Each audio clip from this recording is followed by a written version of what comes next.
بسم الله الرحمن الرحيم ഉമർ ഇബ്നുൽ Khattab തങ്ങളുടെ ജീവിതത്തിന്റെ ഏറ്റവും നല്ല ഒരു പാഠം ഞാൻ പഠിപ്പിച്ചു തരാ.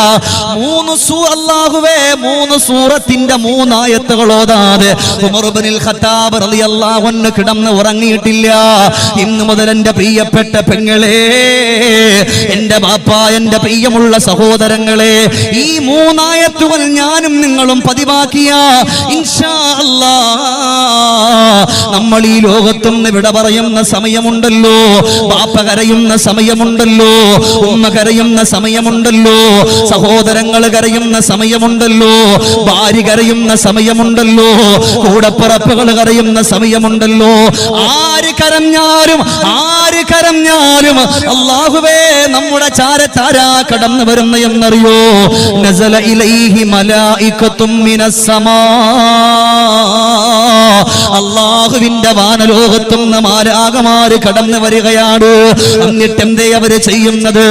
ഈ 3 ആയത്തുകൾ, ഞാൻ ഈ പറയാൻ പോകുന്ന 3 ആയത്തുകൾ നിങ്ങൾ ഓതിയാ അവർ നിങ്ങളുടെ മയ്യത്ത് കുളിപ്പിക്കുന്നു, അവർ നിങ്ങളുടെ മയ്യത്ത് പൊതിയുന്നു, അവർ നിങ്ങളെ കൊണ്ടുപോയിട്ട് ഖബറിന്റെ ഉള്ളിൽ വെക്കുന്നു. നിങ്ങൾക്ക് വേണ്ടി മനസ്സറിഞ്ഞവർ ദുആ ചെയ്യുകയാണ്. ഇതാരുടെ ജീവിതത്തിലുള്ളതാണ്? സയ്യിദുനാ ഖലീഫ ഉമർ ഇബ്നുൽ ഖത്താബ് റളിയല്ലാഹു അൻഹുവിന്റെ ജീവിതത്തിലാ. പടച്ച റബ്ബേ,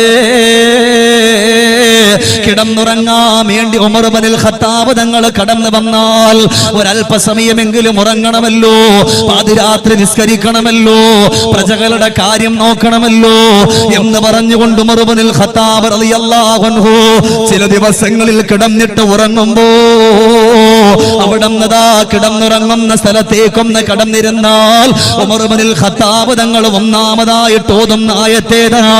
റബ്ബനാ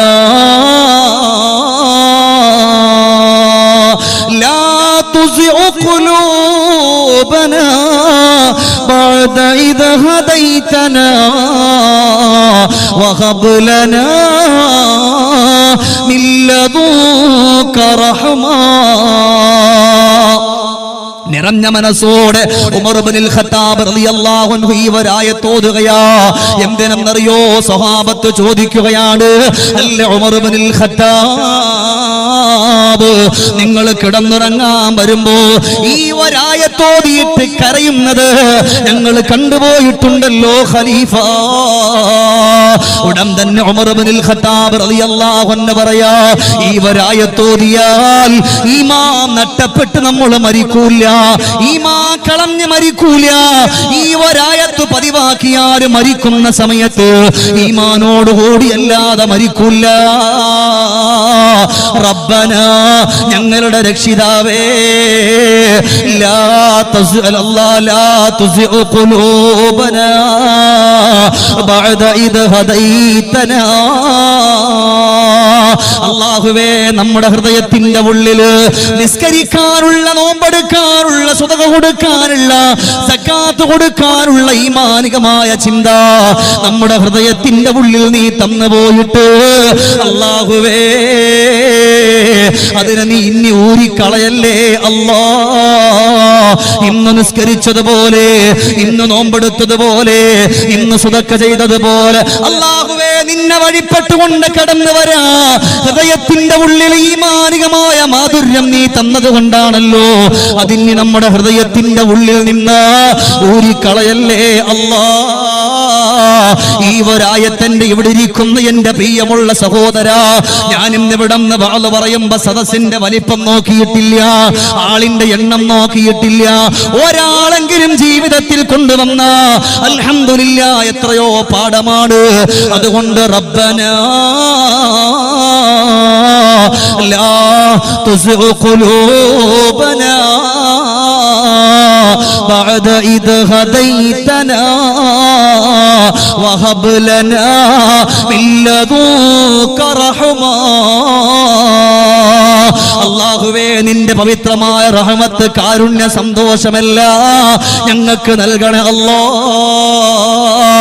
എപ്പോഴെന്നറിയോ ഈ ആയത്ത് ഓതണ്ടുന്നത്? നമ്മൾ കിടന്നിറങ്ങാ നമ്മുടെ കട്ടിലിൽ പോയിട്ട് ഒളിവെടുത്തുകൊണ്ടിരിക്കുമ്പോ അല്ലാഹുവിന്റെ പ്രവാചകൻ നമ്മളെ പഠിപ്പിച്ച ദിക്റുകൾ ഏതാ? ആ ദിക്റുകളെല്ലാം ചൊല്ലിയ ഈ ഒരായത്താ നമ്മൾ ഓതേണ്ടുന്നത്.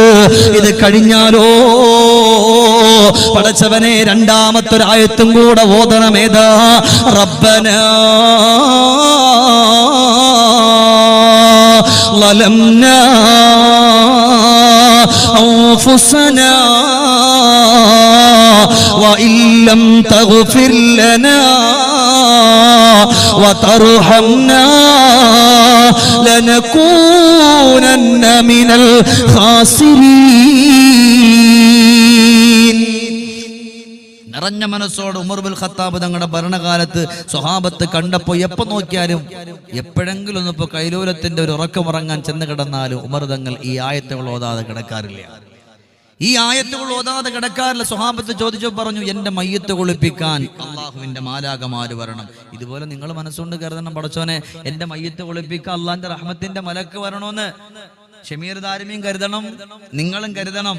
എന്നിട്ട് അതിനുശേഷം ഇവരായത്തൊന്ന് ഓതണം. ഉമ്മമാരൊക്കെ, ആണുങ്ങൾക്ക് മാത്രല്ല, നമ്മുടെ കൊച്ചുമക്കൾ, ഇവിടെ ഇരിക്കുന്ന മുഴുവൻ ആളുകൾക്കും എല്ലാവർക്കും ബാധകമാണ് ഞാൻ ഈ പറയുന്ന ആയത്തുകൾ. ഉമ്മമാരെ നന്നായിട്ട് കേട്ടാൽ നിങ്ങൾക്കൊരു പാഠമുണ്ട്, എനിക്കൊരു പാഠമുണ്ട്. ഇന്നത്തെ കാലഘട്ടത്തിൽ എന്ത് പറഞ്ഞാലും ഉൾട്ടടിക്കും. ഉമ്മമാരോട് പറയും, പെങ്ങളെ നിങ്ങൾ അങ്ങനെ ചെയ്യണം. ഉമ്മമാര് അപ്പോൾ ഭർത്താവ് ഇവിടെ ഇതെല്ലാം കേട്ടിട്ട് ബാള് വെക്കാൻ വേണ്ടി ഭാര്യ ഉണ്ടാവും, ഭർത്താവ് ഉണ്ടാവും. കുടുംബജീവിതം പറയും, ഉസ്താദ് എന്തെങ്കിലും ഇങ്ങനെ വെച്ചലക്കിയിട്ട് ഇങ്ങനെ പറയുമ്പോൾ ഭർത്താവ് എന്നിട്ട് പറയും, കണ്ട ഉസ്താദ് പറഞ്ഞ നീ കേട്ട. അപ്പൊ ഭാര്യ പറയും, അത് നിങ്ങളുടെ ചെവിക്കെന്തോ കേടുണ്ട്, ഉസ്താദ് അങ്ങനല്ല പറഞ്ഞത്, ഉസ്താദ് പറഞ്ഞത് ഇങ്ങനെയാണ്. ഏതുപോലെ പണ്ടൊരു വയസ്സായൊരു വല്യമ്മാടൊരു വീട്ടിൽ ഉസ്താദ് വാതിന് പോയപ്പോഴും ഭക്ഷണം കഴിക്കാൻ വേണ്ടി കടന്നുപോയി. ഫാറൂഖ് ഉസ്താദും അല്ല, നിങ്ങൾ ഉസ്താദിനെ നോക്കണ്ട. വാത് പറയാൻ വേണ്ടിയിട്ട് പോയിട്ട് എന്തായി, നന്നായിട്ട് ഭക്ഷണം കഴിച്ചു. ഭക്ഷണം ഇങ്ങനെ അങ്ങോട്ട് കഴിക്കുന്നതിൻ്റെ ഇടയിൽ ഭക്ഷണം കൊണ്ട് കഴിച്ചു കഴിഞ്ഞിട്ട് പാത്രം നന്നായിട്ട് വടിച്ചൊരു നക്കലാക്കി ഉസ്താദ്. അപ്പോൾ അടുക്കളയുടെ ഭാഗത്ത് വല്യമ്മ എങ്ങനെ നിൽക്കുന്നുണ്ട്, ഉസ്താദ് എങ്ങനെയാ കഴിക്കുന്നത്, എന്തൊക്കെ എടുക്കും. ഉമ്മമാരെങ്ങനെയാണ്, അള്ളാഹുവെ ഉസ്താദ് ഇനി എന്തെങ്കിലും കഴിച്ചിട്ടുണ്ടാവോ, ഭക്ഷണം ഉണ്ടാക്കിയിട്ടുണ്ടാവോ അല്ലേ, ഇങ്ങനെ ചോദിക്കും. ഉസ്താദ് എല്ലാം കഴിച്ചില്ലേ, അതവർക്കൊരു സന്തോഷമാണ്. അള്ളാഹു ആരൊക്കെ ഒരു ദിവസം പോലും ഒഴിവില്ലാതെ ഇതുപോലെ നിൽക്കുമ്പോൾ ഓരോ ദിവസവും ഈ പാവപ്പെട്ടവനിക്ക് ഭക്ഷണം തന്ന ഒരുപാട് ഉമ്മമാരുണ്ട്. അള്ളാഹു എല്ലാവർക്കും ആഫിയത്തുള്ള ദീർഘായുസ് കൊടുക്കട്ടെ. അവരുടെ കുടുംബങ്ങളിൽ വിട പറഞ്ഞു പോയവരുടെ ഖബറിടങ്ങൾ അള്ളാഹു സ്വർഗത്തിന്റെ പൂങ്കാവനമാക്കട്ടെ. അങ്ങനെ ഈ ഉമ്മ അടുക്കളയുടെ ഭാഗത്ത് ഇങ്ങനെ എന്നിട്ട് ഉസ്താദിനെ നോക്കിയിട്ട് ഉസ്താദിനോട് പറഞ്ഞു, കാരണം ഉസ്താദ് അമ്മാതിരി വടിച്ച് നക്കാറ് സുന്നത്തല്ലേ, വിടാൻ പറ്റുമോ? വടിച്ച് നക്കണ്ടപ്പോഴത്തേന് വല്യമ്മ പറഞ്ഞു, ഉസ്താദെ എന്തമ്മ നിങ്ങൾ പാത്രം കഴുകണമെന്നില്ല, ഇവിടെ മക്കളും പേരക്കുട്ടികളൊക്കെ ഉണ്ട്, അവര് പാത്രം കഴുകിക്കോളും, ഒരു തമാശക്കാരി ഉമ്മാമ. അപ്പോൾ ഉസ്താദ് മസാല ഇറക്കി, ഉമ്മ ഇങ്ങനെ പാത്രം നന്നായിട്ട് വടിച്ച് നക്കിയാൽ മക്കത്തെ പള്ളി വഴി കൂലിയിട്ടു എന്ന് പറഞ്ഞു. ഇങ്ങനെ പാത്രം നന്നായിട്ട് വടിച്ച് നക്കിയാൽ മക്കത്തെ പള്ളി വഴി കൂലിയിട്ടു എന്ന് പറഞ്ഞു. സുബ്ഹാന ജല്ല ഷാനുഹു. ഇത് കേട്ടപാടെ വല്യമ്മ നേരെ അടുക്കളയിൽ പോയി കുറെ ചോറും കറിയും എല്ലാം കൂടി ഇട്ടങ്ങോട്ട് ഇളക്കിയിട്ട് വീണ്ടും ഉസ്താദിന്റെ പാത്രത്തിൽ തട്ടി. ഉസ്താദ് പറഞ്ഞു, പൊന്നാര വല്യമ്മ എനിക്കൊരു വിശപ്പുമില്ല. അപ്പൊ വല്യമ്മ ഉസ്താദിനോട് പറയാ, ഉസ്താദ് എന്ത് പറച്ചില്ല നിങ്ങൾ പറയണത്, ഏതായാലും നിങ്ങൾ മക്കത്തെ പള്ളി വഴി, ഇനി നിങ്ങൾ മദീന പള്ളിയും കൂടെ കൈവിടന്ന് പോയാൽ മതി. സുബ്ഹാനല്ലാഹ്. ഒന്നും മിണ്ടാൻ പറ്റില്ല. ചില ഉമ്മമാര് നേരെ ഉൾട്ടടിച്ചളയും. കേൾക്കണല്ല പറഞ്ഞല്ല കേൾക്കുക അല്ല. ഇവിടത്തെ ഉമ്മമാര് വളരെ സന്തോഷം, വലത് ഭാഗത്തായിരിക്കാം, നല്ല കല്ല് അവിടെ തന്നെ കിട്ടും മിക്കവാറും. അള്ളാഹു നമുക്ക് ബോധം നൽകി അനുഗ്രഹിക്കട്ടെ. അപ്പൊ അതുകൊണ്ട് ശ്രദ്ധിച്ച് നമ്മൾ കേട്ടാൽ അൽഹംദുലില്ലാഹ് നമ്മുടെ ജീവിതത്തിൽ നമുക്കൊരു മാറ്റം ഉണ്ടാകും. അള്ളാഹു നമുക്ക് മാറ്റം തരട്ടെ. നമ്മുടെ മനസ്സിനെ അള്ളാഹു തആല ശുദ്ധമാക്കി തരട്ടെ. മനസ്സിന് ഞാൻ ആമീൻ പറയും. നിങ്ങളുടെ ആമീൻ എനിക്ക് ആവശ്യമുള്ളൂ. അള്ളാഹു തആല നമ്മുടെ മനസ്സ് നന്നാക്കി തരട്ടെ അല്ലേ. അതുകൊണ്ടാണ് അവിടെ റബ്ബനാ ലലംനാ വഇല്ലം തഗ്ഫിർ ലനാ വതർഹംനാ ലനകൂനന്ന മിനൽ ഖാസിരീൻ. ഉമർ ഇബ്നുൽ ഖത്താബ് റളിയല്ലാഹു തആല അൻഹുവിനോട് സ്വഹാബത്ത് ചോദിക്കുന്ന, അല്ല ഉമർ തങ്ങളെ, ഈ ഒരായത്തോതുന്നതിന്റെ മാനദണ്ഡം എന്താ? ഉടൻ തന്നെ ഖലീഫ ഉമർ അവിടെന്ന് പറഞ്ഞു കൊടുക്കുകയാണ്, സ്വഹാബാ, ഉറക്കമെന്ന് പറയുന്നത് മരണമാണ് സ്വഹാബാ. തൗബയില്ലാതെ മരിക്കല്ലേ സ്വഹാബാ. ഏത് ഏത് സമയത്ത് വിട പറഞ്ഞാലും അല്ലാഹുവേ തൗബ ചെയ്തിട്ട് മരിക്കാനുള്ള അവസരം കിട്ടിയാൽ അവനെ പോലെ ഭാഗ്യമുള്ളവരാരാ സ്വഹാബ? നിങ്ങൾ പാതിരാത്രി നിങ്ങൾ കിടന്നുറങ്ങാൻ പോകുമല്ലോ, അതൊരു മരണത്തിലേക്കാ നിങ്ങൾ കടന്നു പോകുന്നത്. ആ ഒരു ഉറക്കിൽ നിന്ന് നിങ്ങൾ ഉണരുവോ എന്നറിയോ സ്വഹാബ? അതുകൊണ്ട് ഉറങ്ങുന്നതിന് മുമ്പ് ഒരു തൗബ ചെയ്തിട്ട് കിടന്നുറങ്ങണേ സ്വഹാബ. അല്ലാഹുവേ നമ്മളും ഈ ആയത്തോതിയാൽ അങ്ങനെ നമ്മൾ കിടന്ന് ഉറങ്ങിയാൽ ആ ഉറക്കത്തിനു മരിച്ച നമ്മൾ തൗബ ചെയ്തിട്ടാ നമ്മൾ മരിച്ചിട്ടുള്ളത്. റബ്ബനാ ഞങ്ങളുടെ രക്ഷിതാവേ, ഞങ്ങളുടെ രക്ഷിതാവേ,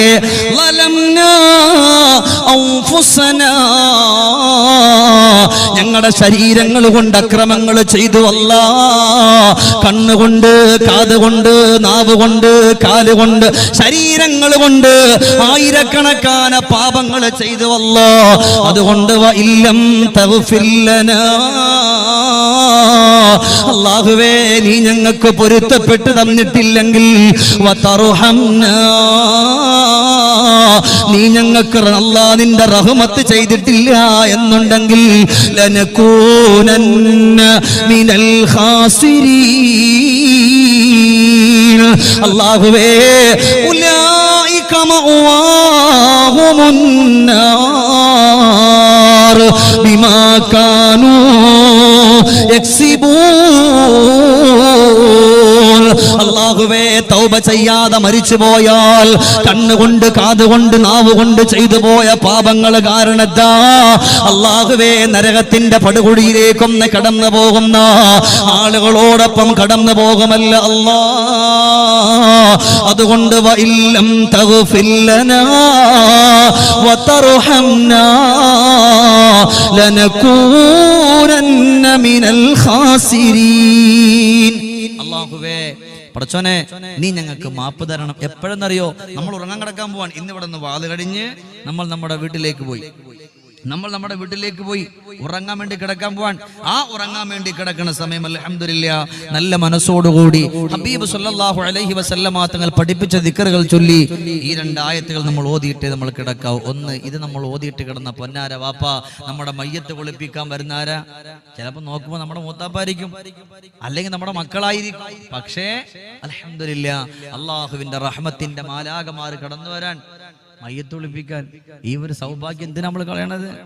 നമ്മൾ വിചാരിച്ചത് കിട്ടും നമുക്ക്, പക്ഷേ ഒരു തീരുമാനമെടുക്കണം. അല്ലാ ഇന്നു മുതൽ ഷമീർ ദാരിമിയിൽ നമ്മൾ കിടന്നുറങ്ങുമ്പോൾ ഒരു തൗബ, ഈ ഒരൊറ്റ ആയത്തുകൾ ഓതിയിട്ട് കിടന്നുറങ്ങി നിങ്ങൾ തൗബ ചെയ്തവരെ പോലെയാ.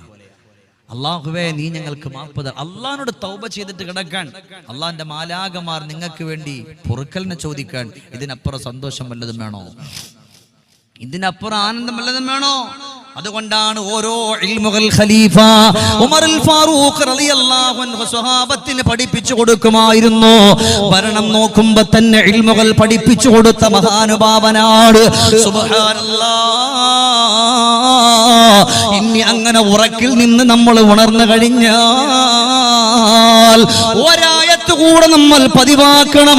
അൽഹംദുലില്ലാഹില്ലദീ അഹ്യാനാ ബഅദമാ അമാതനാ വഇലൈഹിൻ നുശൂർ. നമ്മൾ ഉറക്കിൽ നിന്ന് ഉടനേറ്റ് കഴിഞ്ഞാൽ ഉടൻ തന്നെ നമ്മൾ ഈ ദിക്റുകൾ ചൊല്ലിയിട്ട് ഒരായത്ത് കൂടെ നമ്മൾ ഓതണം. ഈ മൂന്നായത്തുകൾ നിങ്ങൾ ഓതിയാൽ നിങ്ങൾ രക്ഷപ്പെട്ടു. ആദ്യ രണ്ടെണ്ണം നമ്മൾ മരിക്കുന്ന സമയം ആ ഉറക്കത്തിൽ നമ്മൾ മരിച്ചാൽ നമുക്ക് നല്ല മരണം കിട്ടാൻ, നമ്മുടെ മയ്യത്ത് അല്ലാഹുവിന്റെ മാലാകമാര് കുളിപ്പിക്കാൻ. ഇനി നമ്മൾ ചൊല്ലുന്ന ആയത്ത് നമുക്ക് അല്ലാഹു ഏതായാലും അല്ലാഹു നമ്മുടെ കണ്ണു തുറപ്പിച്ചു. നമ്മുടെ മക്കളെ കണ്ടു, ഭാര്യയെ കണ്ടു, സഹോദരങ്ങളെ കണ്ടു, കൂട്ടുകുടുംബാദികളെ കണ്ടു. നമ്മൾ ഒരുപാട് സംഗതികൾ ചെയ്യുന്നുണ്ട്, കച്ചവടം ചെയ്യുന്നുണ്ട്, കൂലിപ്പണി ചെയ്യുന്നുണ്ട്, ഓട്ടോറിക്ഷ ഓടിക്കുന്നുണ്ട്, വാഹനം ഓടിക്കുന്നുണ്ട്, പ്രവാസ ലോകത്ത് കിടന്നുകൊണ്ട് കഷ്ടപ്പെടുന്നുണ്ട്. ഇനിയിപ്പോ നമുക്ക് വേണ്ടുന്നത് അതൊക്കെ ഇൻഷാ അല്ലാഹ് ഇപ്പൊ സമയത്ത് ഞാൻ തന്നെ വിളിക്കും ഇൻഷാ അല്ലാഹ്. പിന്നെ അതായത് ഏതെല്ലാം കാര്യങ്ങളുണ്ടോ ആ കാര്യങ്ങളൊക്കെ അല്ലാഹു സുബ്ഹാനഹു വ തആല നമുക്ക് സന്തോഷം തരണ്ടേ? അതിന് നമ്മൾ എന്ത് വേണം? ഈ ആയത്തുകൾ നമ്മൾ പതിവാക്കിയാൽ നമുക്ക് രക്ഷപ്പെടാൻ പറ്റുമെന്ന് ആരാ പഠിപ്പിച്ചെന്നറിയോ? സയ്യിദുന ഉമർ ഇബ്നുൽ ഖത്താബ്. ഉറക്കെ പറയും വാപ്പ, സയ്യിദുന ഉമർ ഇബ്നുൽ ഖത്താബ് റളിയല്ലാഹു തആല അൻഹു അല്ലേ? അപ്പൊ അതുകൊണ്ട് രണ്ടാമത്തെ ആയത്ത് നമ്മൾ ഓതി. മൂന്നാമത്തെ ആയത്ത് നമ്മൾ ഓതുന്നത് എന്തിനാണ്? ഉറക്കിൽ നിന്ന് എഴുന്നേറ്റാൽ മക്കൾക്ക് വേണ്ടിയാ ബാപ്പ നിങ്ങൾ ഓടുന്നത്. റബ്ബനാ ആതിനാ ഫിദ്ദുനിയാ ഹസന വഫിൽ ആഖിറതി ഹസനതൻ വഖിനാ അദാബന്നാർ. അൽഹംദുലില്ലാഹ്, നിറഞ്ഞ മനസ്സോട് കൂടിയിട്ട് ഈ ഒരായത്താ നിങ്ങൾ ഓതുന്നതെങ്കിലോ എന്റെ ചെറുപ്പക്കാരാ, നിങ്ങൾ നീ ഏത് കച്ചവടം നടത്തുന്നവരാകട്ടെ, വാഹനം ഓടിക്കുന്നവരാകട്ടെ, കൂലിപ്പണി ചെയ്യുന്നവരാകട്ടെ, നിങ്ങൾ പോലും അറിയാതെ അല്ലാഹു നിങ്ങൾക്ക് ബറക്കത്തുകൾ ചെയ്യുമെന്ന് ഉമർ ഇബ്നുൽ ഖത്താബ് റളിയല്ലാഹു അൻഹു പറഞ്ഞു കൊടുക്കുമ്പോ റബ്ബേ ഞങ്ങൾ ഉറക്കിൽ നിന്ന് ഉണർന്നു. റബ്ബനാ ഞങ്ങളുടെ രക്ഷിതാവേ, ആതിനാ ഫിദ്ദുനിയാ ഹസന, ഞങ്ങളുടെ കച്ചവടങ്ങളിൽ, ഞങ്ങളുടെ മക്കളിൽ, ഞങ്ങളുടെ ഭാര്യയിൽ, ഞങ്ങളുടെ സഹോദരങ്ങളിൽ, ഞങ്ങളുടെ കൂടപ്പുറപ്പുകളിൽ, ഞങ്ങളുടെ ബന്ധുമിത്രാദികളിൽ പടച്ചവനെ എല്ലാത്തിലും നന്മ തരണേ അല്ലാ. നന്മ ചെയ്യാനുള്ള മനസ്സും ബോധവും നമുക്ക് തരണേ അല്ലാ. ഇന്നിവിടെ ഇരിക്കുന്ന എന്റെ പ്രിയമുള്ള ഉമ്മമാർക്ക് വേണ്ടി ഞാൻ ഒരു ചരിത്രം പഠിപ്പിച്ചു തരാം. ഒരു ചരിത്രം എന്റെ ഉമ്മമാർക്ക് വേണ്ടി പറയാൻ. ഈ ഒരായത്ത് എന്റെ സഹോദരിമാരാണ് ജീവിതത്തിൽ ഏറ്റവും കൂടുതൽ പതിവാക്കുന്നതെങ്കിൽ എന്റെ വാക്കല്ല, ഖലീഫ ഉമറിന്റെ വാക്ക. നിങ്ങൾ നിങ്ങളുടെ ഭാര്യമാരോട് പഠിപ്പിക്കണം സ്വഹാബത്തെ എന്ന് ഉമർ നിങ്ങൾ പഠിപ്പിച്ചു കൊടുക്കാൻ. ഈ ഒരായത്ത് നമ്മുടെ ഉമ്മമാരാണ് ജീവിതത്തിൽ ഏറ്റവും കൂടുതൽ ആവർത്തിച്ച് ചൊല്ലുന്നതെങ്കിൽ നിങ്ങൾ പോലും അറിയാതെ നിങ്ങളുടെ ഭർത്താവ് വിളിക്കും, മോളെ അൽഹംദുലില്ലാഹ് ഇന്നലെ ഇന്നലെ കടയിൽ എനിക്ക് ഇന്നലെ വിളിക്കാൻ തന്നെ സമയമില്ല, നിന്നെ അത്ര തിരക്കായിരുന്നു, നല്ല കച്ചവടം നടന്നു. ഈ ഒരായത്ത് പതിവാക്കി നോക്ക്. വിദേശത്ത് നിന്ന് ഭർത്താവ് വിളിക്കും, അൽഹംദുലില്ലാഹ് റാഹത്തായി, സന്തോഷായി. ഇനി എത്ര ചെറിയ കച്ചവടം ചെയ്യുന്നവരാണോ അതിൽ ഒരു ബറക്കത്തുണ്ടാകും. ഒരു പെണ്ണ് ഉമ്മുൽ മുഅ്മിനീൻ ബീവി ആയിഷത്തു സിദ്ദീഖ ഒന്ന് പറയും വാപ്പ എന്തത്, നമുക്ക് നമ്മുടെ സമയം 10 മണിയാകുമ്പോൾ ബഹുമാനപ്പെട്ട ബീവി ആയിഷത്തു സിദ്ദീഖ, അബൂബക്കർ സിദ്ദീഖിൻ ആരംഭ പൂമോളെ ആയിഷ പൂവഴകേ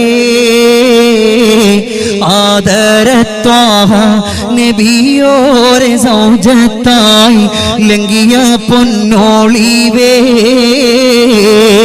മഹദി മണി മുത്ത് ഒളിവർ കതിർവിത്ത് മാതൃക പൂമണവീ ഉത്തമലങ്കാര പൂവായി മണം വീശും ഉമ്മഹാത്തുൽ മുഅ്മിനീൻ. വന്നു ഒരു പെണ്ണ് ആയിഷ ബിയോട് കാര്യമുറൈത്തതാ ചൊല്ലുന്നു ബിയോട്, കണ്ണീര് ചാലിച്ച് പറയുന്നു ബിയോട്, കണ്ണീർ തുടച്ചിടുമോ പെണ്ണാളെ കൽബുള്ളം നിറയിടുമോ, അല്ലാഹു തന്നുള്ള വാക്കുകൾ നീ നിന്റെ ജീവിതമാളികയിൽ ചേർത്തു പിടിച്ചൊന്ന് കൊണ്ടു നടന്നാലും സന്തോഷപ്പൂമാലരേ. ആയിഷ ബീവി റളിയല്ലാഹു അൻഹയുടെ മുമ്പിൽ ഒരു പെണ്ണ് കടന്നു വന്നുകൊണ്ട് പറയുകയാണ്, ആയിഷ എന്റെ ജീവിതത്തിൽ ഒരുപാട് സങ്കടങ്ങളാ, ദുഃഖങ്ങളാ, ദുരിതങ്ങളാണ്. എന്ത് പറ്റി എന്നറിയോ? എന്റെ പ്രിയപ്പെട്ട പുന്നാര മക്കളുടെ പിതാവ് നേരം വെളുക്കുമ്പോ ജോലിക്ക് പോകുന്നവരാ. എല്ലാ ദിവസവും പാതിരാത്രിയില് കടന്നു വന്നിട്ട് പറയും, പെണ്ണേ ജീവിതത്തിൽ ഒരു സന്തോഷമില്ല, എത്രയെല്ലാ കച്ചവടം ചെയ്തിട്ടും ഒരു റാഹത്തില്ല, നട്ടത്തിനാ കൊടുത്തു പോയത് കടങ്ങൾ മൂടുകയാ എന്ന് പറഞ്ഞുകൊണ്ട് സങ്കടത്തോടെ ഭർത്താവ് കടന്നു വന്ന് പറയുന്നു, ആയിഷ ഭർത്താവ് കടന്നു വന്നിട്ട് പറയാ, ഒരു മരുന്നൊന്ന് പഠിപ്പിക്കുവോ ആയിഷ എന്ന് പറയുമ്പോ ആയിഷ ബീവി റളിയല്ലാഹു തആല അൻഹ അവിടെന്ന് പറഞ്ഞു കൊടുക്കുകയാ, ഞാനൊരായത്ത് പഠിപ്പിച്ചാൽ നീ നിന്റെ ഉറക്കിൽ നിന്ന് ഉണർന്നു കഴിഞ്ഞാൽ പെങ്ങളെ 17 തവണ നിങ്ങൾ ആയത്തോതിയാൽ ബഹുമാനപ്പെട്ട നമ്മുടെ ഉമ്മയാ ഉമ്മുൽ മുഅ്മിനീന ആയിഷ ബീവിയാ പറയുന്നത്, ഈ വരായത്ത് അവിടുന്ന് നല്ല മനസ്സോടെ ഓതിപ്പോയാൽ 17 തവണ ഓതിയാൽ റബ്ബനാ ആതിനാ ഫിദ്ദുനിയാ ഹസനാ. നിറഞ്ഞ മനസ്സോടെ നിങ്ങൾ ഓതുന്നവരാണോ അൽഹംദുലില്ലാഹ് ജീവിതത്തിൽ മാറ്റം വരുമെന്നാ ഈ വരായത്തങ്ങനെ ഓതാൻ പറഞ്ഞ് 7 ദിവസമേ കഴിഞ്ഞിട്ടുള്ളൂ. ഈ പെണ്ണ് ആയിഷ ബീവി റളിയല്ലാഹു അൻഹയുടെ മുമ്പിൽ കടന്നു വന്നുകൊണ്ട് പറയുന്നു, ആയിഷ ആയിഷ, എന്റെ ഭർത്താവിന്ന് ളുഹറിന്റെ ടൈമിന് തന്നെ തിരിച്ചു വന്നിരിക്കുകയാ. 3-4 ദിവസമായി നേരത്തെ വീട്ടിന്റെ ഉള്ളിൽ എന്റെ ഭർത്താവ് കടന്നു വരുന്നുണ്ട്. അതുകൊണ്ട് ആയിഷ, നിങ്ങൾ പഠിപ്പിച്ചിട്ടുള്ള ആ വരായത്തുണ്ടല്ലോ എന്റെ ഭർത്താവിന് ബലം ചെയ്തു. ആയിഷ, ഇന്നിവിടെ കടന്നിരിക്കുന്ന എന്റെ പ്രിയപ്പെട്ട എന്റെ പ്രിയപ്പെട്ട ഉമ്മമാരോട് ഞാനെന്നതാ പറഞ്ഞു പോവുകയാ, പെങ്ങളെ, നിങ്ങളുടെ പ്രവാസികളായ ഭർത്താവ്, നാടുകളിൽ കച്ചവടം ചെയ്യുന്ന ഭർത്താവ് പലരും എന്ന് പറയുന്നുണ്ട്, പെണ്ണെ എന്ത് ചെയ്യാനാ, ഒരു കല്യാണം വന്നാ കൊടുക്കാ കാശില്ല, വാഹനമോടുന്നില്ല, കടയിൽ കച്ചവടമില്ല, സങ്കടങ്ങളാ. അല്ലാഹുവിന്റെ ഖജനാവ് വിശാലമാ. ആരെ കയ്യിൽ സമ്പത്ത് കുറഞ്ഞാലും അല്ലാഹുവിന്റെ പക്കൽ സമ്പത്ത് കൂമ്പാരമായിട്ടുണ്ട്. പക്ഷേ ആ സമ്പത്ത് പടച്ച റബ്ബ് നമുക്ക് തരാനുള്ള സന്തോഷം നമ്മൾ ചെയ്യാതെ കടന്നു പോയാ നമുക്ക് രക്ഷപ്പെടില്ല. അതുകൊണ്ട് പതിവാക്കുവോ, റബ്ബനാ ആതിനാ ഫിദ്ദുനിയാ ഹസനാ വഫിൽ ആഖിറതി ഹസനതൻ വഖിനാ അദാബന്നാർ. എന്റെ ഉമ്മമാരങ്ങനെ ചെയ്താൽ നിങ്ങളുടെ ഭർത്താവ് നാളെ വിളിച്ചിട്ട് അൽഹംദുലില്ലാ മോളെ വലിയ സന്തോഷം കേട്ടോ, റാഹത്തായി, കടയിൽ നല്ല കച്ചവടം, എന്താ നിങ്ങൾ വിളിക്കാത്ത? അത് വിളിക്കാത്തതിന്റെ കാര്യം ഇതാണ്, ആളുകൾ വന്നിട്ട് ഇങ്ങനെ ക്യൂ നിൽക്കാണ് കടയില്. അൽഹംദുലില്ലാ ഈ ഒരു ആയത്ത് കൊണ്ട് കിട്ടും. അപ്പോ ഉറക്കത്തിൽ നമ്മൾ മരിച്ചാൽ ഈ രണ്ട് ആയത്തുകൾ ഓതിയാൽ അള്ളാഹുവിന്റെ മാലാകമാർ നമ്മുടെ മയ്യത്ത് കുളിപ്പിക്കും, നമ്മളെ കൊണ്ടുപോകും. ഉറക്കത്തിൽ നിന്ന് നമ്മൾ എഴുന്നേറ്റ് കഴിഞ്ഞാൽ ഇനി നമ്മുടെ ഉപജീവന മാർഗം നോക്കണം. അതിനുവേണ്ടി ഈ ഒരു ആയത്ത് നമ്മൾ പതിവാക്കണം. സയ്യിദുനാ ഉമറുൽ ഫാറൂഖ്, ഉറക്കെ പറയും, സയ്യിദുനാ ഉമറുൽ ഫാറൂഖ് റളിയല്ലാഹു എന്തൊരു ഉന്മേഷമില്ലാത്ത നിർത്താറായിക്കണ ഇല്ല എന്നുള്ളവരൊന്ന് കൈവയ്ക്കാൻ നോക്കട്ടെ. നിർത്താറായിട്ടില്ല, മാഷാ അല്ലാഹ്, താഴ്ത്തിയിട്ടോളി. അല്ലാഹു തആല സ്വീകരിക്കട്ടെ, അല്ലാഹു തആല ഖബൂലാക്കട്ടെ. ഇതിന്റെ ഇടയിൽ ഞാൻ നമ്മുടെ സംഘാടകരുടെ കയ്യിൽ ഇൻഷാ അല്ലാഹ് ഇനിയാണ് മർമ്മപ്രധാനമായിട്ടുള്ള വിഷയം പറയാൻ പോവാ. അപ്പൊ ഇത്രയും നേരം പറഞ്ഞത് മർമ്മം അല്ല എന്ന് ചോദിച്ചേക്കല്ലേ. അപ്പൊ അതുകൊണ്ട് അവിടെ ഒന്ന് പറഞ്ഞു, ഈ 3 ആയത്തുകളും നിങ്ങൾ നിങ്ങളുടെ ജീവിതത്തിൽ കൊണ്ടുവരണം. ഈ ആയത്തുകൾ നിങ്ങൾ നിങ്ങളുടെ ജീവിതത്തിൽ കൊണ്ടുവന്നാൽ നിങ്ങൾക്ക് ഒരുപാട് സന്തോഷങ്ങൾ അല്ലാഹു തആല തരുമെന്നാണ് സയ്യിദുനാ ഉമർ ഇബ്നുൽ ഖത്താബ് റളിയല്ലാഹു അൻഹു